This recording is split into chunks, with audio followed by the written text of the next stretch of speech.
Want help to grow your business? Download BRiN, the world's first business advisor in your pocket. To find out more, visit BRiN.ai or search the App Store today.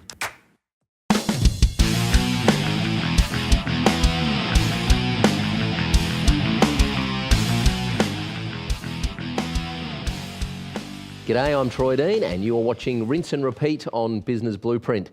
This is the series where we are helping you create recurring revenue in your business.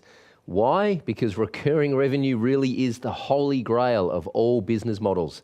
As I'll explain throughout this series, recurring revenue is a fantastic business model. If you can sell anything on subscription or recurring revenue, it gives you predictable cash flow, it allows you to manage the growth of your business, and it dramatically reduces stress levels because you don't wake up on the first of each month and go and have to find tens of thousands of dollars just to pay the rent and keep the lights on and pay the staff because you've got that cash flow coming into your business.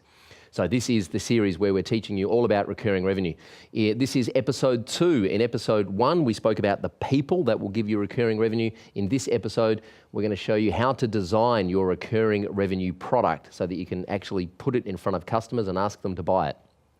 So here's what we're going to cover in this episode. You're going to learn why selling products can be better than selling services and the difference between products and services. You're going to learn the difference between a recurring revenue product and a bespoke service. You're going to learn how to categorize your product so customers understand what it is they're buying. You're going to learn the importance of outlining the components of your product, how to decide what's included in the product and what's not, how to define the value your recurring revenue product will provide to your customers, how to name your product so that your customers will actually want to buy it and it will make sense to them, and the important factors to consider when pricing your recurring revenue product, one of my favorite topics. You ready? Let's get started. Okay, let's talk about designing your actual product.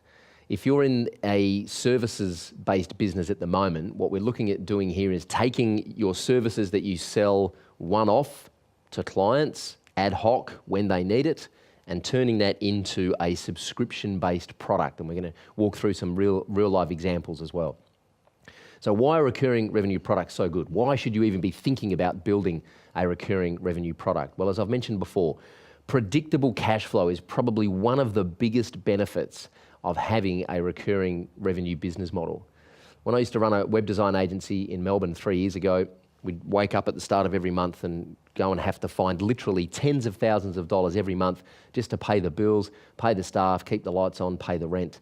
And over the last 3 years, I've managed to move to a 100% recurring revenue business model, and I no longer lose any sleep about cash flow. I lose sleep about other things in the business, there's no doubt about that. There's always things that are on your mind as a business owner, especially as you're growing, but cash flow is not one of them anymore for me because we have predictable cash flow because all of our customers are on subscription-based billing.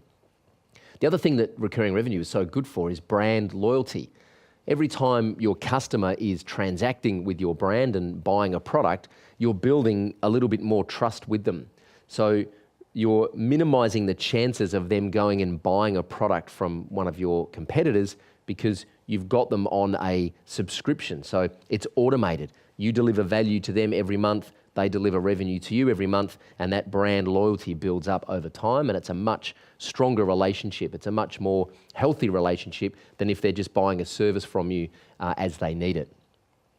Referability is another great one. This is a funny word, referability, but if you think about how you refer your friends to other businesses, having a product is much easier to refer than having a service.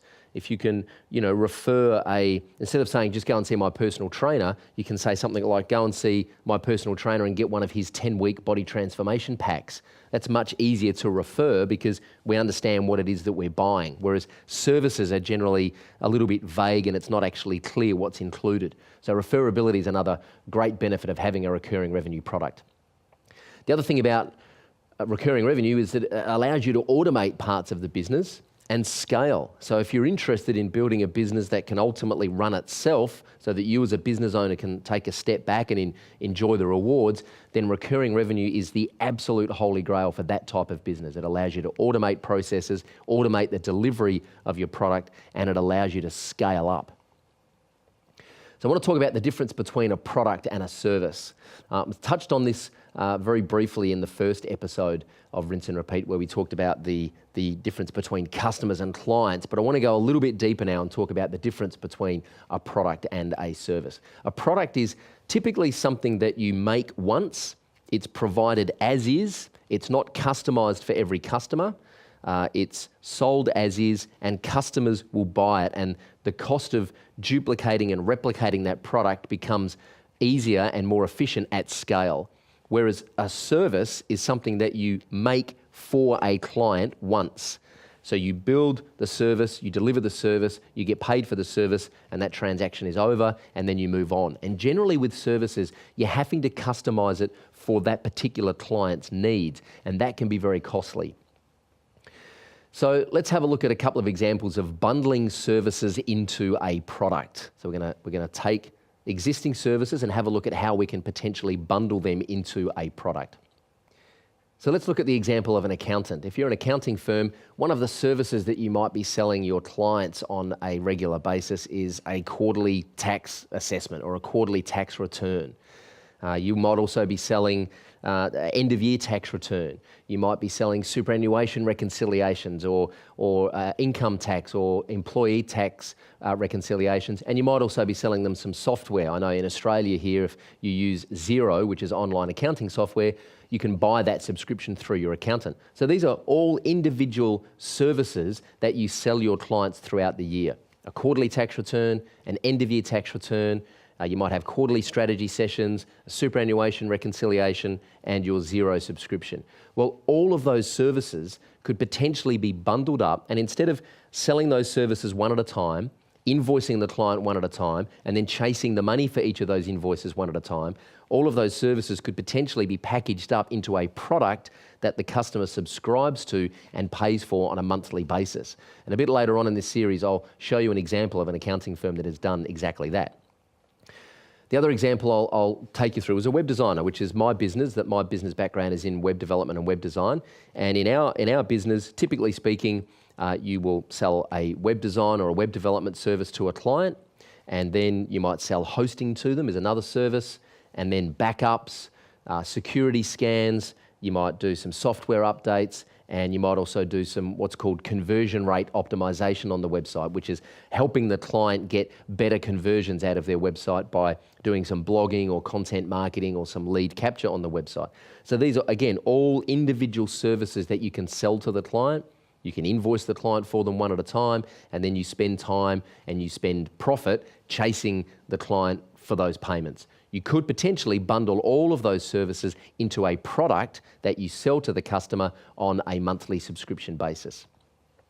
Another example I'll give you is a hairstylist. It might seem like a fairly routine service. You go to the hairdresser, you get a haircut, you get your hair coloured, you might get a blow wave, you might get a pedicure or a manicure or a facial, you might get your nails done. And again, you walk into the salon and you buy those services when you need them and you pay for them when you need them.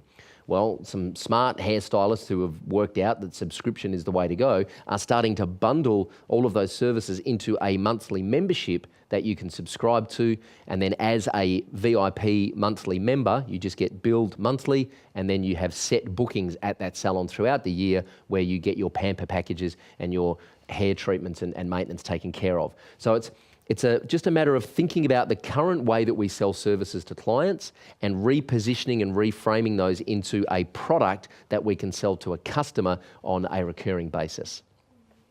Gym memberships are a great example, and these were possibly the first business model that moved from, instead of just walking in and buying a gym pass for $5, hey, for $12 a week, you can have unlimited gym passes. Now, we all know that you join the gym, you never go as much as you think you're going to, so the gym just makes profit out of people not using the gym as much as they anticipate. But this was one of the first business models to move away from buying a service one at a time to bundling it into a recurring revenue product. So these are just a few examples of how you can bundle services into an existing product. And this really is the lowest hanging fruit. If you're in any service-based business, the lowest hanging fruit is to take those services and bundle them up into some kind of recurring revenue product for a monthly subscription.